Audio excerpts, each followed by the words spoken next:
है। ये नूह वाला मेवात है, वही मेवात जो 31 अगस्त को जहाँ दंगा हुआ था, और हम सब मेवातवासी ये इस धरती को बचाने के लिए, मानव जाति को बताने के लिए हिंदू संस्कृति का खड़ा होना बहुत जरूरी है। हिंदू संस्कृति बचेगी। 9 स्टेट में हिंदू कम हो गया है, वहाँ पर बहुसंख्यक जो है मुसलमान मेजोरिटी में आ गया है। मैं देख रहा हूँ तो यही वो मेवात वाला रास्ता है जहाँ जो विवादों में रहा था, यहाँ पर यात्रा पर पथराव किया गया था।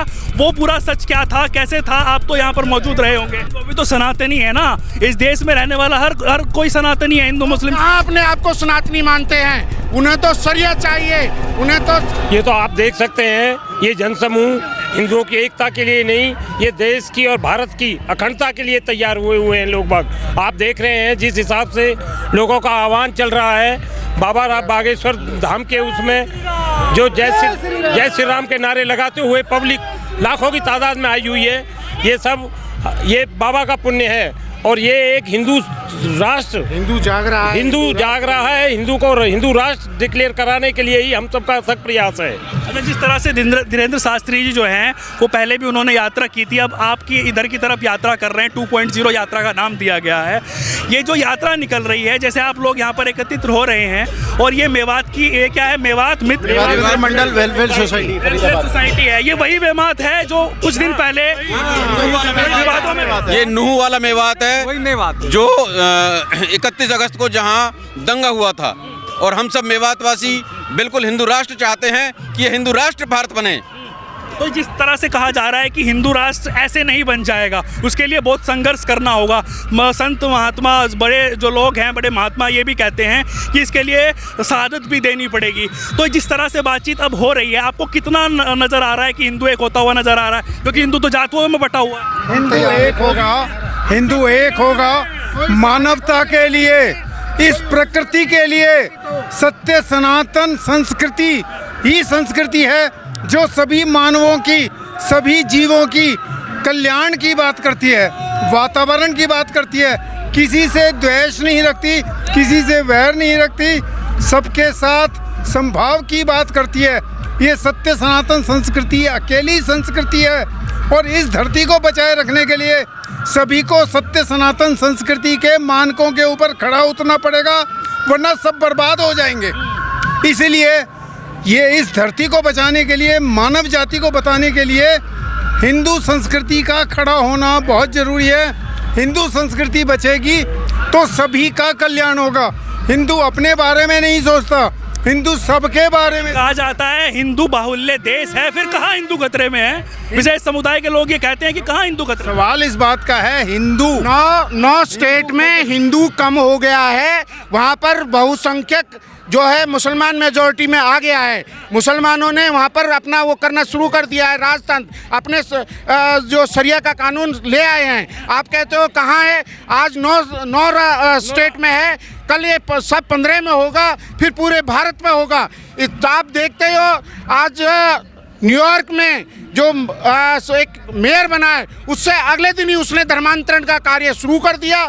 ये क्या भारत में इतने दिनों से 70 सालों से जो हो रहा है, ये क्या आगे नहीं होगा? हमारा देश जब ही बचेगा जब हिंदू संगठित होगा। हमें चाहिए कितना हिंदू संगठित हो रहा है? बिल्कुल हिंदू संगठित हो रहा है।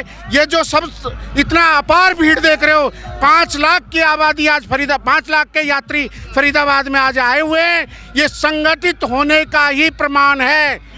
आज हिंदू संगठित है और हिंदू राष्ट्र के लिए उठ खड़ा हुआ है। हर हिंदू को इसी तरह एकजुट होकर अपने अपने स्थान पर धर्म ध्वजा फहरानी है, सनातन को ऊपर लाना है। सनातन बचेगा। ये रास्ता जब मैं देख रहा हूँ तो यही वो मेवात वाला रास्ता है जहाँ जो विवादों में रहा था, यहाँ पर यात्रा पर पथराव किया गया था। वो पूरा सच क्या था, कैसे था, आप तो यहाँ पर मौजूद रहे होंगे। हम मेवात के रहने वाले हैं। जहाँ मेवात में रहते हैं वहाँ एक शिव मंदिर है जिसके ऊपर मुसलमानों ने कब्जा कर रखा था। हमने उसको 5 साल के अंदर खाली करा के आज उसमें मंदिर बनाया। सभी सनातन धर्म ने समर्थन किया और वहाँ जाके योगदान दिया। आज आप जाकर देखें वहाँ एक तीर्थ बना हुआ है। ये हमने मुसलमानों से बड़ी मुश्किल से कब्जा खाली कराया था। उन्होंने उस पर बिल्डिंग बना रखी थी शिवलिंग के ऊपर अपनी, हमने वो तोड़वाई। वहाँ मंदिर बनाया, आज वहाँ लाखों लोग दर्शन करने जाते हैं। द्वारा स्थापित मंदिर है वो, पांच पांडव कालीन, जो भगवान कृष्ण वहाँ पर पांडवों से मिलने के लिए आए थे, उस समय वो मंदिर की स्थापना हुई थी।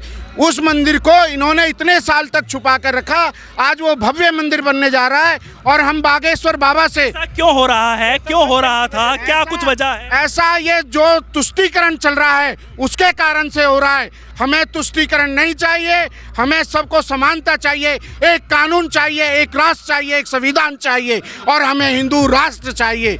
हिंदू है तो हिंदू राष्ट्र, हिंदू देश है, हिंदू हमारी कल्चर है, हिंदू हमारा धर्म है। वो भी तो सनातनी है ना, इस देश में रहने वाला हर कोई सनातनी है, हिंदू मुस्लिम। हाँ, अपने आप को सनातनी मानते हैं, उन्हें तो सरिया चाहिए, उन्हें तो सर, कोई उनके खिलाफ कोई बोल दे तो सर तन से जुदा चाहिए।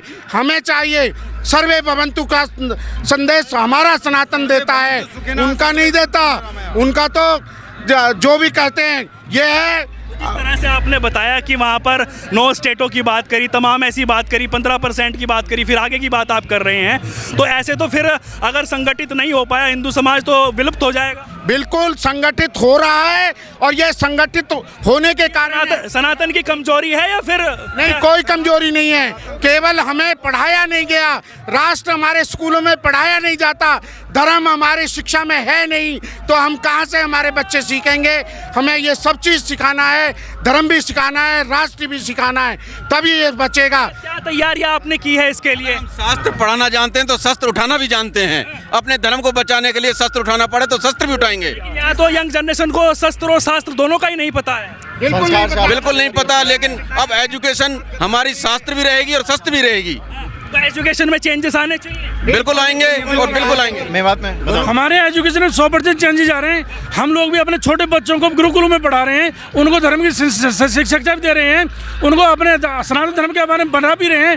धीरे धीरे वो सीखेंगे और संघर्ष करेंगे और लड़ेंगे और अपने सनातन धर्म को आगे लाएंगे वो। जी, क्या इतिहास में छेड़छाड़ की गई है, एजुकेशन सिस्टम में छेड़छाड़ की? इतिहास में देश आजाद पूरा बर्बाद किया, पूरा नालंदा विश्वविद्यालय जलाने के बाद वो तो जला गया, उसके बाद ले हमें शिक्षा नहीं पढ़ाया गया, उसके बाद बुक पूरी जला के हमें अपनी पढ़ाई कि हम वैसी पढ़ाई पढ़े जो उनके गुलाम बने और नौकरी हम जाके अमेरिका में करें, अपने देश के खाली नौकर बने, सेठ बन ना सके। वो पढ़ाई हम पढ़ रहे, वो पढ़ाई बंद होएगी तब हम सेठ बन पाएंगे, तब पूरे विश्व में हम राज कर पाएंगे, विश्व गुरु बनेगा। इसके पहले मैं दो बात और बोलना चाहता हूँ। इसके पहले कोर्ट कचहरी सब थी, दिल्ली भी सरकार भी थी, सारे चीज़ रहते हुए फिर भी 1 लाख हिंदू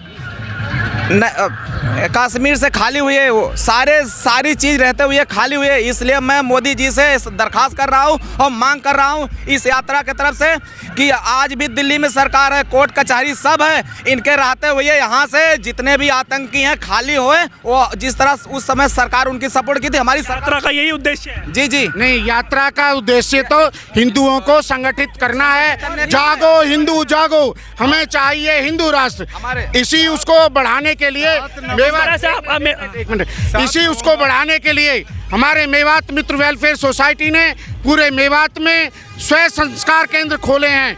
हम छोटे बच्चों को संस्कारित कर रहे हैं, उनको राष्ट्र के बारे में, धर्म के बारे में पढ़ा रहे हैं। ये हमारा उद्देश्य है, इसी उद्देश्य से हम इस कार्यक्रम में शामिल हुए हैं। हिंदू संगठित होगा तो राष्ट्र संगठित है, हिंदू बचेगा तभी राष्ट्र बचेगा।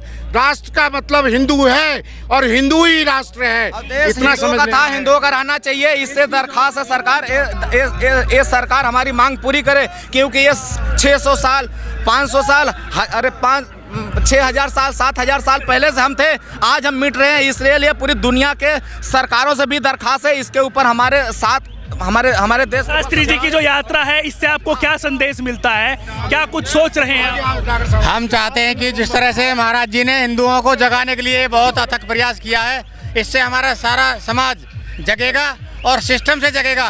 धर्म का प्रचार प्रसार के लिए एक कार्यक्रम होगा और जात पात टूटेंगी। ये जात पात बहुत बड़ी बाधा है हमारे सनातन धर्म के अंदर। जब तक जात पात खत्म नहीं होगी तब तक हिंदू जगेगा नहीं। और मेरा एक कहना और है, यहाँ के लोगों को जात का तो सबसे बड़ा कीड़ा है। ब्राह्मण, जाट, गुजर और तमाम जातियों में बटा हुआ है। यहाँ पर इस यात्रा में एक भी जात का अलग है? कौन बता सकता है कौन किसकी जात का है? कौन जानता है किस जात का है? ये पता है हम सब हिंदू हैं।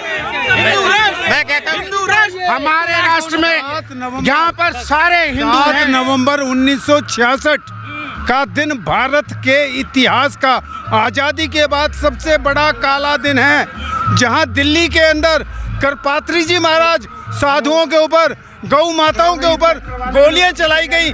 इस आज़ाद भारत के अंदर आप सोच सकते हैं कि आज़ादी के बाद भी हिंदुओं का कितना दमन और शोषण किया सरकारों ने। आज़ादी के बाद की सरकारों ने। समय आ गया है सत्य सनातन संस्कृति को बचाने का, हिंदू को एकजुट होने का, ताकि पर्यावरण और मानवता को बचाया जा सके। तो देखिए यहाँ पर गौ माता बचेगी, सनातन धर्म बचेगा। गौ माता राष्ट्र माता घोषित करे सरकार।